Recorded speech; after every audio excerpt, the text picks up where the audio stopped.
Central Texas Life with Ann Harder. Hello, everybody, and welcome to Central Texas Life, the podcast. We're going to talk about art today, and I want to start with a quote. Creativity takes courage. That's by Henri Matisse. And that kind of describes Susan L Sistrunk, who is here with me today. You are a creative and courageous in the many different things that you're doing now. So welcome. Thank you for having me. I appreciate it very much. Yeah, I think all artists are pretty courageous. It takes a lot to take your creation and put it out in front of people to see, and then decide, do I want to take things even a step further than where I'm at right now?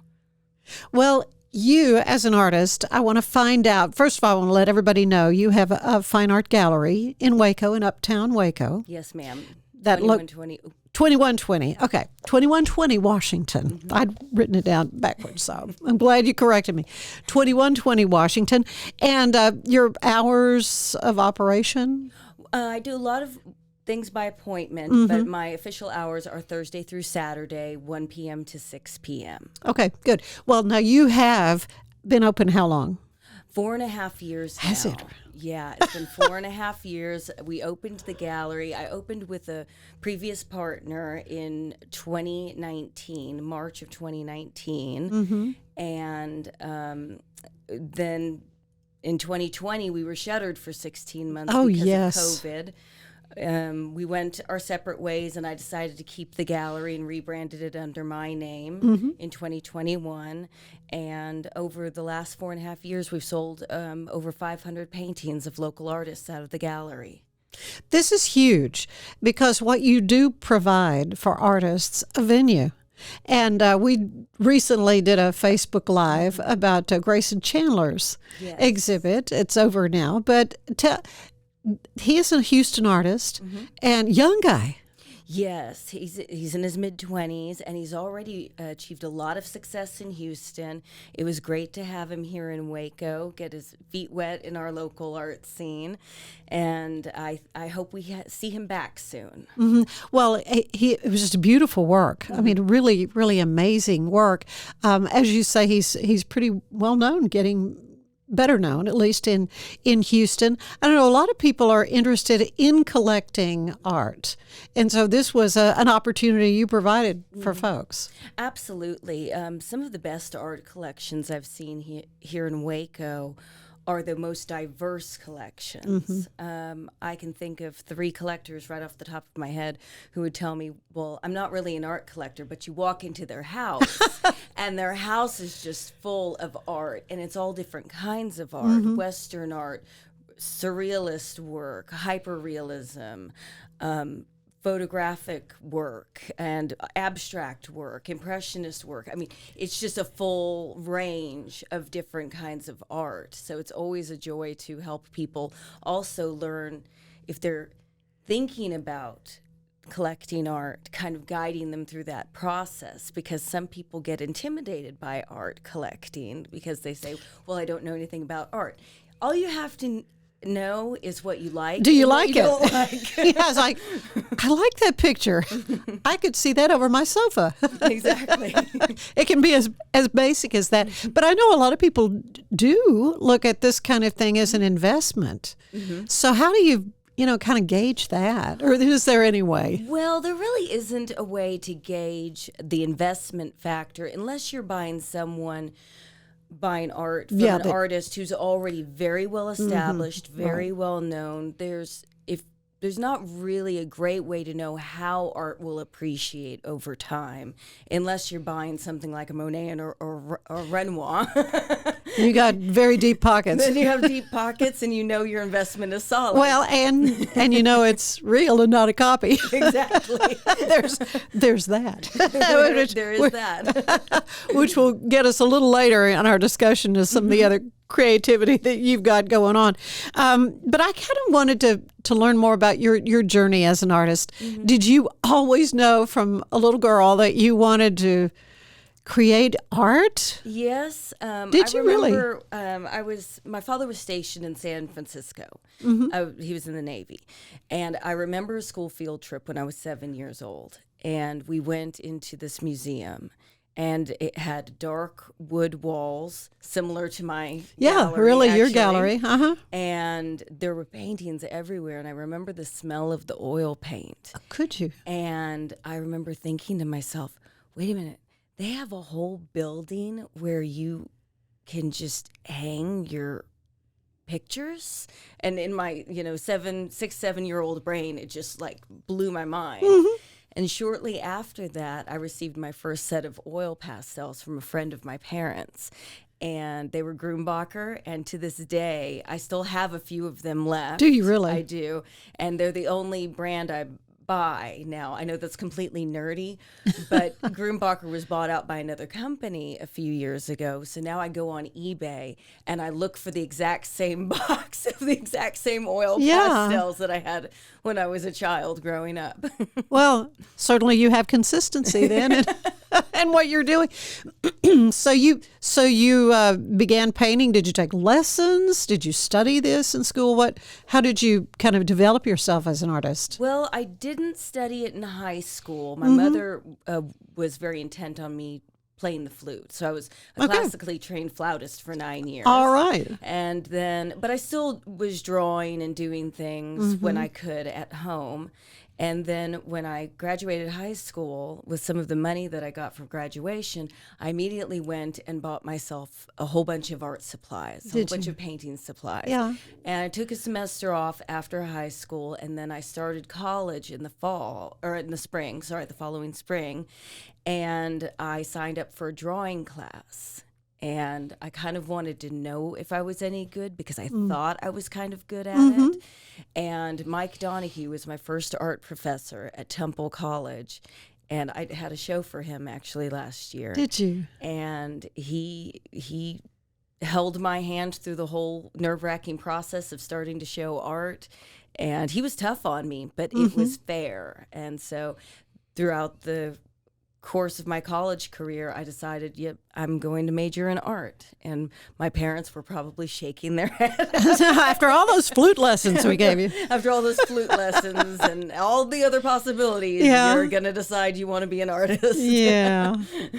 That's great. So is there a certain, you mentioned abstract and impression. How would you typify your work? What kind of led you in, or is there a certain direction you go in? It's interesting you should ask because I do a lot of different types of art. I do just the past couple of years, I've gotten into abstract work with texture. But until about the last 6 to 7 years, I was a representational artist. Landscapes, portraits, and still lifes were kind of my wheelhouse. And I got a little braver in the last few years and branched off into some other things. Does this open up the door to you for like commission work? Do you do that kind of thing? I do a lot of commission work, a lot of pet portraits. People are always really happy to get a picture of their beloved animal at Christmas time. So I do a lot of commission work in that sense. And I do some paintings for people who have been to a certain location that was memorable to them. I completed one of Cannon Beach, Oregon, actually years ago for someone I worked with at the Methodist home. And I ran into him a couple of weeks ago, and he said, "I've still got that painting. It's hanging in our bedroom." And I just think that's really special to be able to help people preserve those memories. Yeah, very special memories. Oh, man, that is so neat. Painting, we've talked about painting, but you also are a creative when it comes to like creating jewelry and things like that. I've taken up jewelry making in the last few years. I do a lot of like silver work, hammered silver, this kind of stuff. I've made all the noisy things on my wrists. I do a lot of stone setting now. I learned how to set stones about 1.5 years ago. That was a painstaking process, but it's one I'm glad I learned.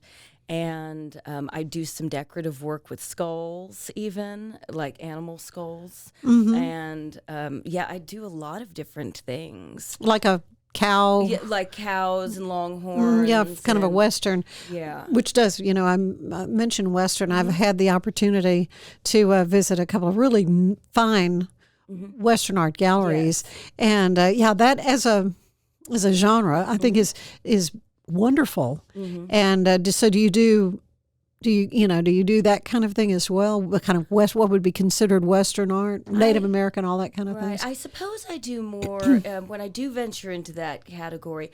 I do a lot of paintings of West Texas from my travels down to Terlingua. Yeah. I try to get down to the Big Bend region at least once a year. I'm crossing my fingers I'm going to make it this year. Yeah. But I usually go down for the Chili Festival. So I do a lot of landscapes of that region. Not too much, people on horseback and that sort of right motif. But think of. I like the barren landscape down there, and it's not really as barren as people think. No, it's not. There's a host of flora and fauna in the region that just, if you just close your eyes and listen, you can hear that there's another world out there in in those mountains. Well, and that's part of the artist's mind too, to picture that and then create it. I have a couple of other quotes that I just wanted you to just kind of comment on because I thought they were good. Art is never finished, only abandoned. That was Leonardo da Vinci. I mean, I thought that kind of reminded me of a question I wanted to ask you. When you decide, I need to do a painting, and you get everything all set up and get started. Do you have several working at a time, or do you finish that one, finish it? Right. No, I definitely have several going at the same time because it's easier for me if I can leave one alone, whether it's because of drawing purposes or I just don't know where the painting is going. Right then I can move on to the next one. So I usually have between 3 to 5 in rotation, so to speak. And right now I actually have a giant one on my easel in my studio that I've been working on for over a year. It's still in rotation, but it's been kind of challenging for me to get it finished. And so I need other works. To kind of take my concentration off in a different direction so I don't obsess over it too much, because sometimes if I work on it too much, it just kind of clogs my brain and I can't really think about where it needs to go. But that is an excellent quote, because I think about that painting when I haven't worked on it in a couple of weeks. Right. Have I abandoned it? Have I abandoned my work? Absolutely. Well, and I kind of wonder, do you just sort of come into something with a feeling about shapes or a feeling about colors? This one's going to have a lot of blue in it, or do you kind of even look at? You can tell I know nothing about art. I usually start with a subject. With the Terlingua painting, I knew I wanted to paint the if you're a landscape, right. But I also knew I wanted to make it a little more surrealistic in nature, give it a little bit of humor maybe. So I kind of had my subject wrapped up, and then I moved on to color. Whenever I started on a canvas, I decided for this one I was going to work with texture on the canvas. So I used a marbling paste it's a polymer base, meaning it's plastic basically. But it has relief. I mean, you can, But it has marble dust in it. So when it dries, you can sand it, you can paint it, you can do whatever you want to with it. Yeah, it's a really That great is cool, material. yeah. Yeah, it's a great material. Then I washed the whole canvas with a really thin layer of Viridian before I started painting the desert colors on top of it. So there's a definite process, because I like a lot of depth in my oil paintings. So there's a lot of layers that go onto it. Now I want to go home and work on it. That's gotten you excited about that. Okay, so Edgar Degas says it isn't until the painter has no idea what he's doing that he makes good paintings. I would definitely agree with that, because there was a time when I was much younger when I guess we all think this when we're in our 20s and we're very sure of ourselves. I thought I knew exactly what I was doing and I had all the answers. And now I don't think I have any of the answers. And everyone tells me, Susan, you're being so successful. You're doing such great things. And I think to myself, am I though? Is it happening? Yeah. James McNeil Whistler said, an artist is not paid for his labor, but for his vision. I think that is true to a point. I'm trying to change that a little bit in respect for my own work, especially if I'm working on something like a mural, because I do murals as well. Oh, do you? So some of these things can get pretty big. So when it's a mural and I'm climbing on scaffolding or it's a 30-foot long wall, I definitely want to get paid for my labor. You got some hazard pay there. Well, yeah, where are some of your murals? I have one at Spin Connection on Franklin. I've done several for the Chalk Walk downtown, and I'm currently working on a design for Heart of Texas Goodwill. Good. The one they're renovating, where they're renovating This it? one is, this mural is supposed to be for the LaSalle shop over in that direction. Yeah. Good. So I'm excited about that because it's a great wall. It's just, it needs something on it. So we're in negotiations on design right now. Oh, that is, well, that's cool. I'll look forward to seeing that. We're going to take a quick break. But when we come back, I want to hear some more about, I know you've got a big project coming up, a program, an art showing, exhibition. I'll get the word right. But also you have a podcast. So we'll talk about that when we come back. Stay with us.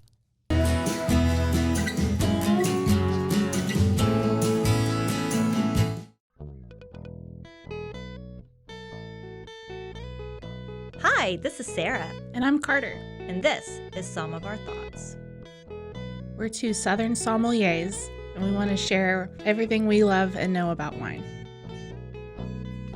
We started hanging out during quarantine and cooking and drinking and listening to music, and we just thought this would be a great way to bring everything we know to you guys. We will make wine knowledge and food pairings easy and approachable.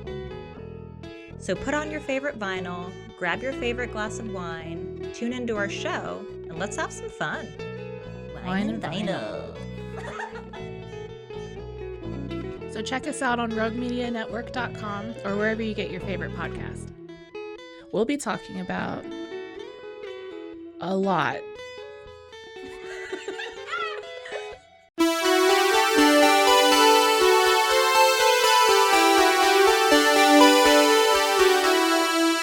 Oh yeah, Loud. I'm back, Okay. baby. Woo! Hi, I'm Trey Cooper, I'm Solomon Cooper. and we're the hosts of the Kid Stays in the podcast. It's a cross-generational discussion about movies. Two perspectives.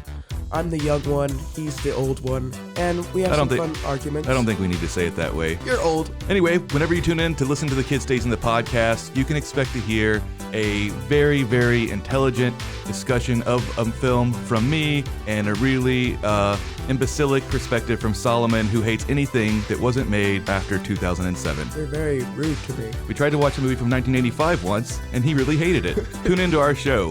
Hear me roast Solomon week after week. Find us anywhere you get your podcast or on roguemedianetwork.com.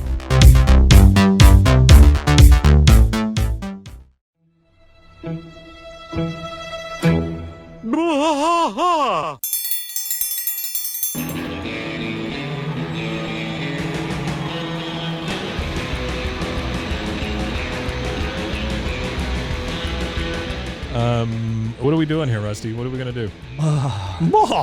Yep, we're doing the King of the Hill Rewatch podcast. King of the Hill Yes, sir. Rewatch podcast. Yeah, so we're going to go through one episode at a time. Come along for the ride with us. Come check it out. And give me a good, like Dale Gribble quote to go out on. Wingo! Yeah, Wingo. Wingo! Wingo. All right, well, join us for the King of the Hill Rewatch podcast.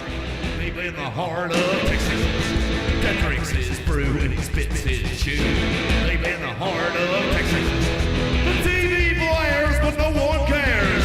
Deep in the heart of Texas, here we go.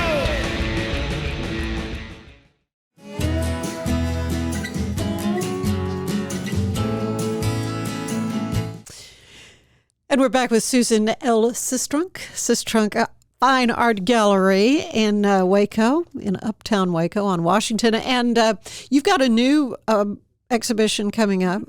Tell me about that. Dorianne Cobb, she's a faith-based artist. She lives close to Corsicana, and she uses her passion for Christianity to fuel her works. And she believes that it flows through her in her work. So to the yes. paintbrush and then onto the canvas. Huh? She'll be opening up on June 2nd from 5 to 9 at the gallery. And I'm very excited for her because she hasn't shown her work a whole lot around Central Texas. She's a mom.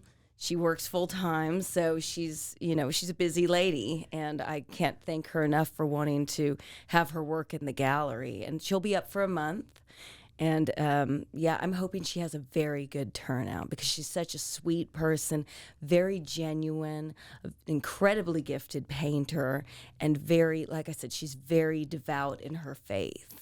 That is neat, the way she's coupled all those aspects of her life, her creativity and her faith. And I love hearing that. Speaking of creativity, I mean, obviously you're a gifted painter and a creative when it comes to jewelry making, but you are also a tremendous writer. I have started listening to Echoes in the Gallery, which is your podcast. When did you start doing that? Let's see, I want to say it was about 10 months ago, one of my friends said to me, Susan, you've got a great voice. You do have a wonderful voice, do something with it. And I said, what do you want me to do with it? I talk all day long. and he said, no, you should think about doing a podcast. And I'd always toyed with the idea of writing for years now and just kind of put it off because I am not good at grammar. Just like art scares some people, grammar scares me. So he said, that doesn't matter. Just start writing. Just start writing. Write it in Google Drive. It'll fix your grammar for you. Well, that's true. It will do a lot of those kind of things. And if you've got characters, they talk that way. You know? So I thought about, I'll write something, but what do I want to write about? And I thought, what do you know about? You know about art, so write about art. Well, I have started. I've got to listen to the first 2 episodes of Echoes in the Gallery. How you have written this entire? Is this like a book? Yes, it's going to be a book when it's done. I'm still in the process of writing, and so you haven't even finished it. I'm not completely finished. I think that is so cool. So as you're telling these stories, basically, and moving the plot line along. You're still creating. I am. I'm fascinated with your process, Susan. So episode 5 actually drops tonight. I'm really fortunate because I've had some really good coaching from Beth Richards on audio, and she's kind of helped me learn how to project my voice and speak up a little bit more, and how to get a better audio quality sound. Some of the people I used to work with. Sounds great to me. Some of the people I worked with at Channel 6 have stepped in to give me some coaching. So all the advice is so wonderful. And a colleague of mine, Todd Naif, has helped me with the editing process and kind of keeping me honest. But it's evolving now. I mean, right now, episode 5 drops tonight. And I am just about on episode 10 of writing. Writing it. Yeah, and there's going to be somewhere between 20 and 25, I think, episodes. And this is volume 1. So. Oh, my goodness. So these characters, we will continue to see them. We will continue to see some of them. Some of them. Some of them. Some of them. But you'll start to get a little bit of information tonight about what happened last week. Last week, Gwen went missing. And so this week we find out what has happened to her. Next week, during episode 6, we're going to get our first bombshell about what they're really up to. It's an interesting kind of art crime because when I was researching, I want to write about art crime. What kind of art crime do I want to write about? Well, forgery's been done left and right. Well, sure, it's got to play into this in some form, but I didn't want that to be the real crime. And it's still a crime, but I didn't want it to be what they were really going after. So then I get this idea one night, in the middle of the night, I literally sat up and I was like, wait. And so I started Googling to find out, and I won't give it away, but to find out if this art crime that I was inventing had been done before. So I did all kinds of research, and I could not find any evidence of it. Oh, really? It doesn't mean it hasn't been done. So what we think is a unique crime for a whodunit. Mm-hmm. I think it's a pretty unique art crime, and I haven't found any evidence that it's happened before. So I'm excited. This is really, I was really beside myself when I started hearing these, and they're 10 minutes long. It's not a long time, but of course, you can certainly find them and catch up. Yeah, I wanted Echoes in the Gallery again, the name of it. Yes, Echoes in the Gallery. And I wanted to keep them short because 10 minutes isn't a lot of time that you have to devote to it. You can do that while you're washing the dishes. Right. Right. And kind of catch up with where we were in the storyline. Well, that's just amazing. And my hat's off to you for that. And so how can folks find that and also your other socials and so forth? Yes. Okay. So I'm on Facebook, Susan L Sistrunk at Facebook. Mm-hmm. And the podcast Echoes in the Gallery is on Spreaker, iHeartRadio, and Spotify. Okay. It's also I found it on your Facebook page. Yeah, it's also on my Facebook Yeah, page. that's where I found it. It's an easy way to find me. Yeah. Just make sure you type in the L because there's actually another Susan Sistrunk in Central Texas who's a realtor. Really? Yep. Someone saw my name on a billboard once and said, asked, "Oh, you're selling real estate." Real estate? No. I said, okay. No, that would not be me. Oh, good. Well, I like to end these visits with a little question and answer. It's similar to the one the late great James Lipton would do on Inside the Actor Studio. Okay. And so this is my take on it. What is your favorite word? I think I like delicious. I think that's my favorite word. Yum. It makes me happy. Yeah. What is your least favorite word? Can't. Yeah. I don't like that word because it implies defeat. Right. I have heard that before from guests. What turns you on creatively, spiritually, or emotionally?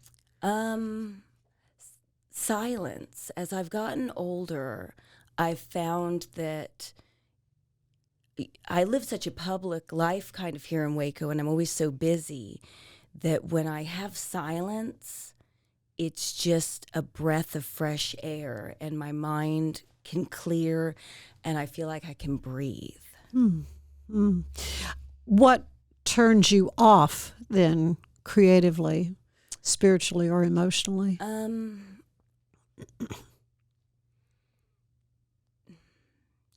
Being distracted from my goals, I suppose, by things that aren't important. If I allow myself to become derailed by the nonsensical things that happen in life that really aren't worth getting upset about, that is a huge turnoff to me. Yeah, spiritually and creatively. That's well said. I mean, that's true. I have to be very cognizant of where not focusing on the small stuff. Yes, not focusing on the small stuff. Not focusing because sometimes it can. That's just all you see. Exactly. All you see. What sound do you love the most? Wind chimes. Oh, good. I love wind chimes. They're just relaxing to me. Yeah, I was when my mom passed away. Friends of ours in Oklahoma, I didn't know these were available, and I have since sent them as a gift after a loss in a family. But it's wind chimes, and then personalized, the little thing at the bottom, personalized with my mom's name, and it's something to the effect, when you hear the wind, Yeah. Yeah, very, very sweet. What sound do you hate? Trains. Well, because I live so close I was to going a to train say, track. Listen closely and you might hear one here. I think we're going to get this recorded without a train going by. Yeah, you do hear that. What other profession would you like to have tried or to try? Archaeology. Really? And I'm still, you never know, I might decide to go back and get my master's Yeah, at some point well. in time and study art history. I love art history very much. yeah. It plays a deep role in my teaching over the years. And I love the idea of digging in the dirt and finding a past civilization or being a part of some discovery of lost civilizations that have come before us, because we can learn so much from history and civilizations that have come before us. Yeah, very, very interesting. What job do you know you would not want to do? I'd never want to be